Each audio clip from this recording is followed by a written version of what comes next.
여러분 안녕하십니까? 7월 1일 굿모닝 MBN 시작합니다. 네, 먼저 오늘의 주요 뉴스입니다. 네, 오늘부터 감염병 전파 위험이 큰 고위험 시설을 방문할 때는 개인 신상 정보가 담긴 QR코드를 반드시 찍어야 합니다. 고위험 시설은 헌팅 포차와 단란주점, 노래방과 실내 집단 운동시설 등 12곳입니다. 대전에서 초등생 확진자를 밀접 접촉한 동급생 2명이 코로나 바이러스 감염증 확진 판정을 받았습니다. 방역당국은 전국에서 처음으로 발생한 코로나 교내 감염으로 보고 있습니다. 민주당이 하루 만에 상임위 예산심사를 끝내고 예결특위까지 여는 등 추경안 심의에 속도를 내고 있습니다.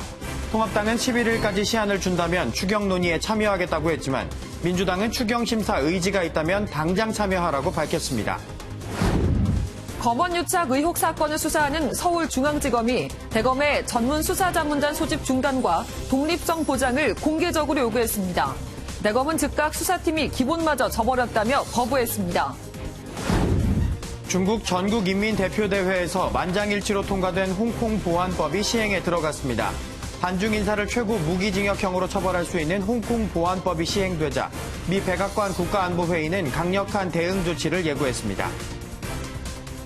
2020년 후반기가 시작됐습니다. 처음 코로나19가 창궐하고 7월까지 코로나19 소식을 전해드릴 것이라고는 생각하지 못했는데 도무지 코로나19는 진정될 기미를 보이지 않고 있습니다. 네, 코로나19 신규 확진자는 43명 또 늘었는데요. 대전의 한 초등학교에서 전국 최초로 코로나19 교내 감염이 발생했습니다. 최초 감염된 학생이 같은 반 친구와 함께 체육관을 다니는 친구에게 옮긴 것으로 보이는데 방역당국은 물론 교육당국도 바짝 긴장하고 있습니다.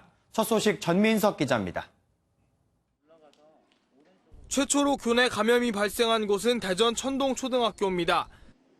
지난달 29일 5학년 학생이 처음으로 코로나19의 확진 판정을 받았는데 다음날 친구 2명이 잇따라 확진 판정을 받은 겁니다. 한 명은 최초 감염자와 같은 반 친구, 또 다른 한 명은 다른 반이었지만 같은 체육관을 다닌 것으로 알려졌습니다. 교내 감염은 고3이 등교 수업을 시작한 지 한 달 열흘 만에 처음으로 방역당국은 물론 교육당국도 잔뜩 긴장하고 있습니다. 일단 이 학교의 5학년생 전원의 감염 여부를 검사하는 한편 대전 세계동의 학원과 체육도장 등 107곳에 집합 금지 명령을 내렸습니다. 경기 의정부에서도 같은 아파트 같은 동에서 엿새 동안 6명이 코로나19에 감염됐습니다. 쿠팡 이천물류센터에서 근무한 주민이 최초 감염자로 추정됩니다.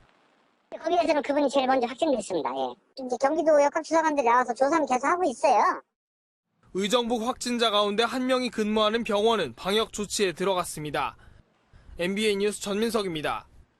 오늘부터 클럽이나 노래방 같은 코로나19 전파 위험이 큰 시설을 방문할 때는 반드시 QR코드를 찍어야 합니다.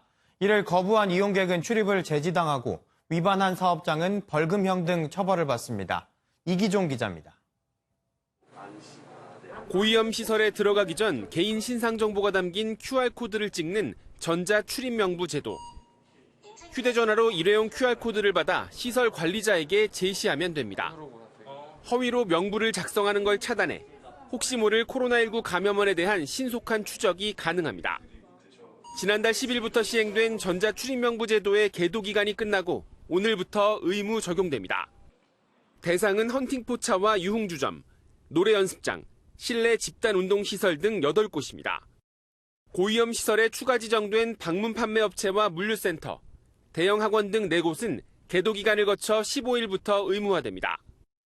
해당 시설에서 QR코드를 찍지 않으면 출입을 제지당할 수 있고 QR코드를 도입하지 않거나 허술하게 관리한 사업장은 300만 원의 벌금형에 처합니다. 영업 중지를 뜻하는 집합금지 명령 등의 행정처분도 가능합니다. 다만 이용자가 QR코드를 거부하거나 휴대전화가 없는 경우 신원 확인 후 수기로 명단을 작성할 수 있습니다. MBN 뉴스 이기종입니다. 더불어민주당은 어제 예결특위 첫 전체 회의를 열어 3차 추경안 심사에 속도를 냈습니다. 불참한 미래통합당은 추경 처리 시한을 11일까지로 늦추면 심사 참여가 가능하다는 취지로 말했지만 민주당은 더 기다릴 수 없다는 반응입니다. 정태진 기자입니다. 민주당은 그제 단독 원구성을 마무리한 지 하루 만에 16개 상임위에서 3차 추경안 심사를 마무리하는 속도전을 보였습니다. 3차 추경은 비상 상황에 대한 긴급 처방이기 때문에 신속한 처리가 생명입니다. 밤을 새우는 한이 있더라도 6월 국회 내에 반드시 추경안을 통과시키겠습니다. 보통 추경안의 상임위 통과까지 2, 3일이 걸리는데 민주당은 어제 오전 상임위 심의를 마치고 3차 추경안을 예결특위로 넘겼습니다. 상임위 예산심사에서 정부안보다 약 3조 1천억 원이 증액된 35조 3천억 원 규모의 추경안은 예결특위 정책예산질의, 예산소위 심의 등을 거쳐 오는 3일 본회의를 통과할 예정입니다. 반면 예산심사에 불참한 미래통합당은 역대 최대 규모의 추경심사를 사나흘 만에 끝내는 건 말이 안 된다며 처리 시한을 2주 정도 늦춰야 한다고 주장했습니다.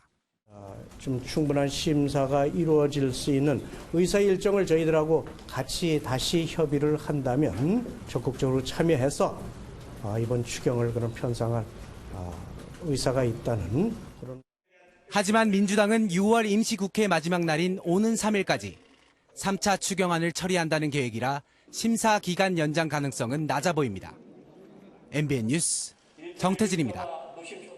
더불어민주당은 3차 추경안을 이번 주 금요일에 처리하고 곧바로 7월 임시국회를 열겠다고 밝혔습니다. 김태년 원내대표는 해야 할 일이 산적한 비상시기에 국회가 쉬는 건 어불성설이라고 말했는데요. 민주당이 중요하게 생각하는 법안들을 우선적으로 국회에서 통과시키겠다는 취지로 해석됩니다. 지난 총선 직후 민주당은 5개 과제를 내걸며 80개 법안을 입법과제로 내건 바 있는데요. 우선 이 법안 처리에 속도를 낼 것으로 보입니다. 1호 당론 법안인 이른바 일하는 국회법을 비롯해서 질병관리본부를 질병관리청으로 승격시키는 정부조직법 개정안, 집값을 잡기 위한 12.16 대책이나 6.17 대책과 관련한 법안, 또 고용보험법 개정안 등이 최우선 법안들입니다. 이 개혁 과제들도 빠질 수 없죠. 야당이 반발하는 공수처 관련 후속 법안이 대표적입니다. 이해찬 대표가 필요한 경우 공수처법 개정 시도에 나서겠다고도 말한 만큼 공수처 관련 법안들도 속도를 낼 전망입니다. 실제 민주당 내에서는 법 개정을 해서라도 제때 출범시켜야 한다는 말이 나올 정도인데 미래통합당은 구성 절차에 응하지 않겠다고 맞불을 놨습니다. 최영규 기자입니다. 박범계 더불어민주당 의원은 고위공직자 범죄수사처, 공수처가 제때 출범하도록 모든 수단을 강구해야 한다고 목소리를 높였습니다. 박 의원은 검찰개혁의 대의도 확인됐고 야당도 협조할 리 만무하다며 법 개정 등 모든 수단을 마련해야 한다고 강조했습니다. 다만 민주당 지도부에는 아직 법 개정을 검토하고 있지 않다는 분위기가 감지됩니다. 지금 법대로라면 7명으로 구성된 공수처장 후보 추천위원회에서 6명이 동의해야 최종 후보를 뽑을 수 있는데 야당목 위원 2명이 추천되지 않으면 공수처장은 임명할 수 없습니다. 이 때문에 민주당은 법정 시한인 이번 달 15일까지는 공수처 출범이 어려울 수 있다면서도 한편으론 야당을 계속 설득하겠다는 입장입니다. 반면 미래통합당은 여당의 단독 원구성을 문제 삼으며 공수처장 후보 추천위원회 구성 절차에 협조하지 않겠다고 맞섰습니다. 공수처도 자신들이 요건되지 않은 패스트 트랙 과정을 통해서 만들어 놓고도 워낙 흠이 많고 자신들이 예상하지 못하던 결과가 되니까 이 법조차도 바꾸겠다고 협박하고 있습니다. 여당의 공수처 드라이브에 통합당은 추미애 법무부 장관과 정의연 고발수사 촉구로 맞불을 놓으면서 검찰개혁과 공수처를 둘러싼 여야의 대결은 더욱 치열해질 전망입니다. MBN 뉴스 최영규입니다. 어제 중국 전국인민대표대회에서 만장일치로 가결된 홍콩 보안법의 전문이 공개됐습니다. 반중 행위를 최고 무기징역형으로 처벌할 수 있도록 했는데 홍콩 민주화 세력의 치명타로 작용할 것으로 보입니다. 신재우 기자가 보도합니다. 홍콩 보안법이 현지 시각으로 어제 오후 11시부터 전격 시행됐습니다. 법안의 구체적인 내용은 비밀에 붙여지다 홍콩 반환 23주년 기념일 1시간 전 법 시행과 동시에 전문을 통해 공개됐습니다.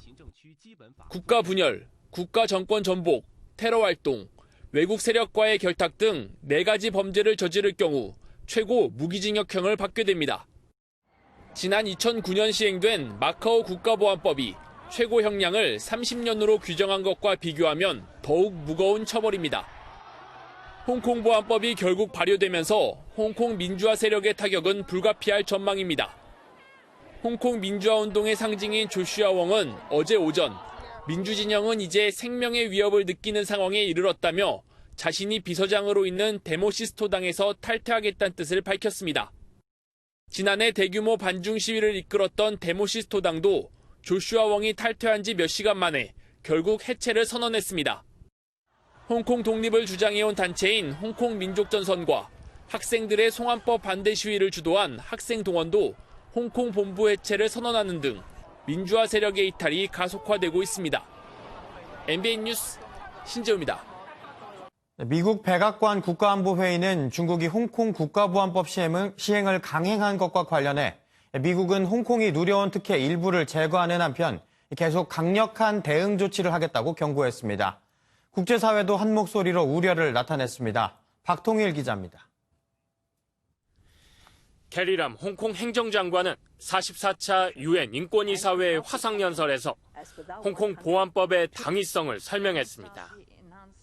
And upon implementation of the national security legislation, Hong Kong will ride out the political storm since last June and emerge stronger with stability restored. 하지만 국제사회는 일제히 비난의 목소리를 높였습니다. 미국 백악관 국가안보회의는 중국의 홍콩 보안법 강행이 영중 공동선언에 따른 약속을 위반한 것이라고 주장했습니다. 그러면서 홍콩의 자유와 자치를 질식시킨 사람들에 대해 계속해서 강력한 조치를 취할 것이라고 경고했습니다. 유럽연합도 이번 결정을 개탄한다면서 중국이 홍콩의 높은 수준의 자치권을 훼손할 것이라고 비난했습니다. 영국과 일본 역시 중국의 홍콩 보안법 강행의 우려를 나타내며 추가 대응에 나서겠다고 말했습니다. We will be looking at the law very carefully. We will want to scrutinise it properly to understand whether it's in conflict with the joint declaration between the UK and. 반면 중국은 어떠한 외부 간섭도 강력히 반대한다며 반발했습니다. 또 미국의 잘못된 행동에 필요한 반격을 할 것이라며 보복 조치를 예고해 미중 간 대립이 전방위로 확대될 것으로 보입니다. MBN 뉴스 박통일입니다. 청와대가 김현철 전 통일부 장관의 후임으로 더불어민주당 이인영 의원에 대한 검증 작업에 들어간 걸로 알려졌습니다. 통일부 장관 인선이 속도를 내면서 청와대 국가안보실장이나 국가정보원장 등 안보라인의 재편이 함께 이뤄질지 주목됩니다. 백길종 기자가 보도합니다. 김현철 전 통일부 장관은 개성 남북 공동연락사무소 폭파 등 북한의 대남 도발 속에 사퇴하며 그동안의 부담감을 토로했습니다. 주어진 권한에 비해 짊어져야 하는 짐은 너무나 무거웠습니다. 여권 안팎에서 중량감 있는 정치인이 장관이 돼 남북관계의 해법을 찾아야 한다는 목소리가 나왔는데 청와대가 사선의 민주당 이인영 의원에 대한 검증 작업에 착수한 것으로 알려졌습니다. 이 의원은 이미 국무위원 후보자 검증 동의서에 서명하고 검증에 필요한 자료 제출을 준비 중인 것으로 전해졌습니다. 원내대표까지 지냈던 이 의원은 당 남북관계 발전 및 통일위원회 위원장을 맡기도 해 남북관계 개선에 힘을 실어줄 적임자란 평가를 받습니다. 통일부 장관 인선에 가닥이 잡히면서 청와대 국가안보실장, 국가정보원장 등 안보라인 재편으로 이어질지에 관심이 쏠리고 있습니다. 정치권에서는 정의용 국가안보실장이 사임하면 서훈 국정원장이 그 자리를 이어받고 국정원장 자리는 임종석 전 청와대 비서실장이 채우는 연쇄 이동이 거론되고 있습니다. 임 전 실장은 이런 하마평을 부인하고 있지만 지난 2018년 비서실장으로서 남북대화를 견인했던 만큼 역할을 맡지 않겠느냐는 분석입니다. MBN 뉴스 백길종입니다.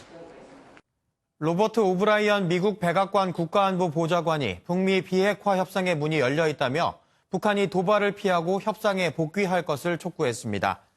미 백악관이 북미 비핵화 협상의 문이 여전히 열려 있다고 밝힌 가운데 한국과 미국이 스티븐 비건 미 국무부 부장관 겸 대북 특별대표의 방한 일정을 조율하는 것으로 알려졌습니다. 미국 내 코로나19 재확산으로 일정이 유동적인데 이르면 오는 7일 방한할 것으로 보입니다. 이른바 검언유착 의혹 사건과 관련해 윤석열 검찰총장이 오는 3일 전문수사자문단을 소집하는 쪽으로 정면 돌파를 선택했습니다. 수사팀은 이를 중단해달라고 강하게 반발하면서 갈등이 고조되고 있습니다. 임성재 기자가 보도합니다. 전문 수사자문단과 수사심의위원회가 전례 없이 동시에 열리게 된 검언유착 의혹 사건. 법조계 취재 결과를 종합하면 윤석열 검찰총장이 오는 3일 전문 수사자문단 소집을 결정한 것으로 전해졌습니다. 정치권의 압박과 수사팀의 반발 속에 사실상 정면 돌파를 택한 모양새입니다. 수사팀은 공식 입장문을 통해 자문단 소집 절차를 중단해달라고 대검찰청에 요청했습니다. 수사팀은 사실관계와 진실이 충분히 규명되지 않은 단계에서 자문단을 소집할 경우 시기와 수사보안 측면에서 적절치 않다고 밝혔습니다. 또 검찰 고위직에 대한 의혹이 제기되는 사안의 특수성을 감안해 수사팀에 특임검사에 준하는 직무 독립성을 요구했습니다. 과거 그랜저 검사 사건 등 검사들의 비위 문제가 불거졌을 때 상급자 지휘나 감독을 받지 않고 수사 결과만 검찰총장에게 보고하는 특임검사가 임명된 바 있습니다. 하지만 대검 측은 수사팀이 특임검사의 독립성을 요청하는 건 상급기관의 지휘와 재가를 거쳐 진행되는 검찰 수사의 기본을 저버리는 주장이라 반박했습니다. 이미 구속영장 청구 방침까지 보고한 수사팀이 혐의 입증에 자신이 있다면 자문단에 참여해 의견을 내는 것이 타당하다고 덧붙였습니다. 수사팀 반발에도 윤 총장이 자문단을 예정대로 소집할 것이란 전망 속에 수사팀이 자문단 회의를 보이콧할 가능성까지 점쳐지고 있습니다. MBN 뉴스 임성재입니다. 중국 굴지의 여행사가 한국 방문 관광 상품 판매에 나섭니다. 지난 2017년 중국이 시행한 한류 금지령, 한한령이 해제되는 거 아니냐는 추측도 나오고 있습니다. 이동훈 기자가 보도합니다. 아시아 최대이자 중국 최대 여행기업 트립닷컴 그룹의 시트립이 오늘 저녁 한국 관광 상품을 판매합니다. 트립닷컴 그룹의 량젠장 회장이 직접 출연해 한국의 호텔, 에버랜드, 남이섬 등 한국 방문 관광 상품을 판매하는 겁니다. 방한 상품 판매 소식이 전해지자 일각에서는 한한령 해제가 아니냐는 추측을 하기도 했습니다. 이번 행사를 트립닷컴과 공동으로 마련한 한국관광공사는 단체 상품 판매가 아니라 개별 상품 판매로 한한령과 관계없다고 선을 그었습니다. 이게 한한령 이런 차원에서 저희가 진행한 건 아니고요. 이제 한국과 중국 간의 교류에 굉장히 긍정적인 신호가 가는 거는 맞을 것 같고. 이번 상품은 코로나19가 잠잠해진 이후 방한하는 것을 전제로 한 사전 할인 판매로 방역에 영향을 끼치지 않을 것이라고 관광공사는 설명했습니다. 중국의 방한 상품 판매 소식이 전해지며 한한령 해제가 오늘의 키워드가 되며 관련 주가가 크게 오르는 모습을 보이기도 했습니다. 한한령 해제는 아니라는 선긋기에도 중국 굴지의 기업과 한국 공공기관 협업에 다시 한류에 대한 기대감은 조금씩 커지고 있습니다. MBN 뉴스 이동훈입니다. 다음은 굿모닝 월드입니다. 종종 우리가 버린 쓰레기로 고통받는 동물들의 사연을 접하곤 하는데요. 이 새끼곰 한 마리도 하마터면 큰일 날 뻔했습니다. 미국 위스콘신주에서 낚시를 하던 한 가족은 기이한 광경을 접했습니다. 머리에 플라스틱 통을 뒤집어 쓴 뭔가가 헤엄치고 있었는데요. 자세히 보니 곰 한 마리가 과자통에 머리가 끼어 고통받고 있던 겁니다. 이 가족은 조심스럽게 다가가 한 번에 통을 빼내는데 성공했는데요. 덕분에 플라스틱 통에서 해방된 곰은 유유히 멀어져 갑니다. 그동안 얼마나 놀라고 답답했을지 천만다행이네요. 이번엔 SNS에서 수천 명의 팬을 가진 견공삼총사를 소개합니다. 남다른 패션 감각으로 등산을 즐긴다고 하네요. 주인과 보조를 맞춰 경쾌하게 걷는 견공삼총사. 각자 쓴 고글이 아주 멋진데요. 시력도 보호하고 산속에서 쉽게 찾으려고 고글을 씌운 겁니다. 이 남성은 강아지 3마리와 미국 전역의 산을 오르고 있는데요. 사실 이 강아지들은 모두 유기견이었고 한 마리는 청각장애가 있어 다른 둘의 도움을 받는다고 합니다. 하지만 이 넷이 함께라면 아무것도 두렵지 않을 것 같네요. 호주에선 최근 산불로 코알라 5,000마리 이상이 목숨을 잃어 멸종 위기에 놓였는데요. 복구 현장에서 태어난 아기 코알라가 무럭무럭 자라 희망을 주고 있습니다. 어미 코알라가 새끼를 안은 채 여유롭게 유칼립투스 잎을 먹고 있습니다. 부러운 듯 바라보는 아기 코알라. 자신도 먹어보겠다는 듯 작은 손을 뻗어보지만 역부족입니다. 새끼도 낮은 나뭇가지에 달린 잎을 찾아내고 영착! 드디어 한 입 뜯어먹는데 성공하는데요. 이런 맛은 처음이라는 듯 신세계를 맛본 표정입니다. 지난 1월 산불 복구 현장에서 처음 태어난 이 아기 코알라. 호주 전역에 희망을 주며 귀여움을 독차지하고 있다네요. 지금까지 굿모닝 월드였습니다.